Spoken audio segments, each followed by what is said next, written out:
কেন যখনই একটা সমাজে সত্যিকার অর্থে লা ইলাহা ইল্লাল্লাহ দাওয়াটা দেওয়া হয়েছে, সমাজ দুই ভাগে ভাগ হয়ে গেছে কেন? একটা ভাগ এই কালেমার অর্থ বুঝছে, এই কালেমাকে গ্রহণ করছে, এই কালেমাকে বাস্তবায়ন করার জন্য নিজের সর্বস্ব কুরবান করে দিছে, তার জীবনের সবকিছু এই কালেমার আদলে করার চেষ্টা করছে।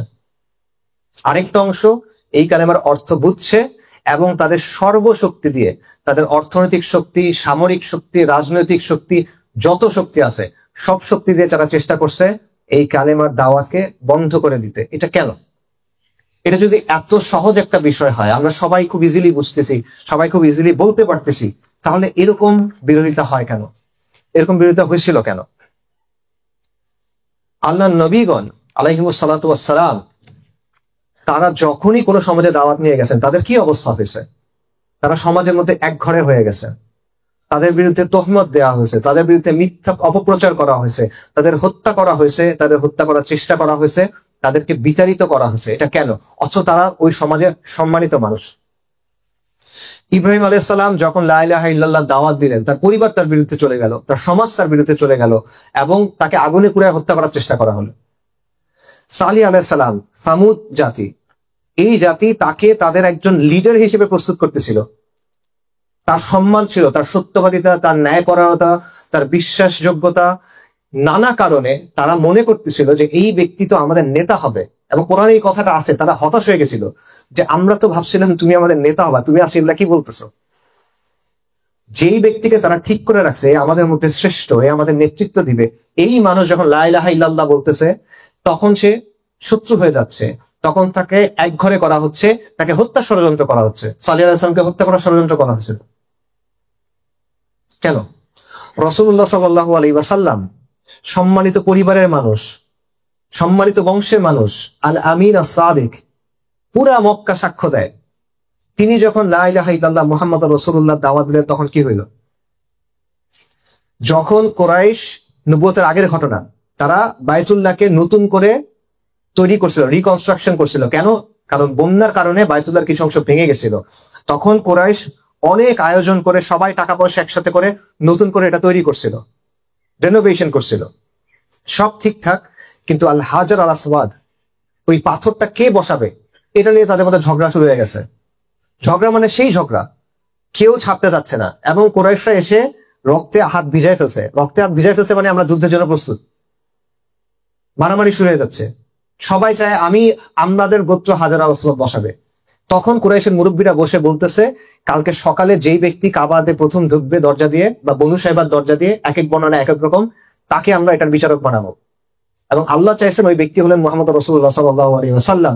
উনি যখন ঢুকছেন, কুরাইশরা সবাই বলে উঠছে, এটা তো মুহাম্মদ আল আমিন, বিশ্বাসযোগ্য, আমরা খুশি, সে যে সিদ্ধান্ত দিবে এটা আমরা মানবো। সবাই খুশি তার উপরে। নবী সাল্লাল্লাহু আলাইহি ওয়াসাল্লাম যখন নবুয়তের পর কুরাইশকে প্রকাশ্যে দাওয়াত দেওয়া শুরু করেন, উনি পাহাড়ের উপর উঠে দাঁড়ায় ডাকতেছেন কুরাইশের গোত্রগুলাকে, ইয়া বনু আমর, ইয়া বনু ফেহের, ইয়া বনু আব্দে মানাফ, আমি যদি তোমাদেরকে বলি যে এই পাহাড়ের পেছনে একটা সেনাবাহিনী লুকায় আছে এবং তোমাদেরকে এটা আক্রমণ করবে, তোমরা ধ্বংস করবে, তোমরা এটা বিশ্বাস করবা? অবশ্যই বিশ্বাস করবো। তুমি আস-সাদিক, তুমি সত্যবাদী ব্যক্তি, তুমি কোনোদিন কোনো মিথ্যা কথা বলো নাই, আমরা তোমাকে চিনি, আমরা তোমাকে জানি, তুমি মিথ্যা বলবা না, তুমি যা বলবা আমরা বিশ্বাস করবো। তখন রাসূলুল্লাহ সাল্লাল্লাহু আলাইহি ওয়াসাল্লাম কি বলছেন? যে আমি তোমাদের একটা ভয়ঙ্কর দিনের ব্যাপারে সতর্ক করতেছি। এবং তিনি তখন তাদেরকে লা ইলাহা ইল্লাল্লাহ মুহাম্মাদুর রাসূলুল্লাহর দাওয়া দিলেন। তারপর কি হলো? যাকে তারা সাক্ষ্য দিচ্ছে যে আল আমিন আস-সাদিক, বিশ্বাসযোগ্য ব্যক্তি, সত্যবাদী ব্যক্তি, সম্মানিত ব্যক্তি, সম্ভ্রান্ত বংশের ব্যক্তি, ইসমাইল আলাইহিস সালামের বংশধর, তাকে তারা মিথ্যাবাদী বলল, তাকে তারা জাদুকর বলল, তাকে তারা কবি বলল, তাকে তারা পাগল বলল, তাকে তারা হত্যা করার চেষ্টা করলো, তাকে তারা বিতাড়িত করলো। এটা কেন? এই কালেমা যদি এত সহজ হয়, আমরা এত সহজে যদি বলে ফেলতে পারি, সবাই কালেমা বলতেছি আমরা, তাই না? তাহলে এটা এরকম রিয়াকশন কেন এই কালেমার কারণে তৈরি হয়? এই রিয়াকশন তৈরি হয় কারণ ওরা কালেমার অর্থটা বুঝছিল।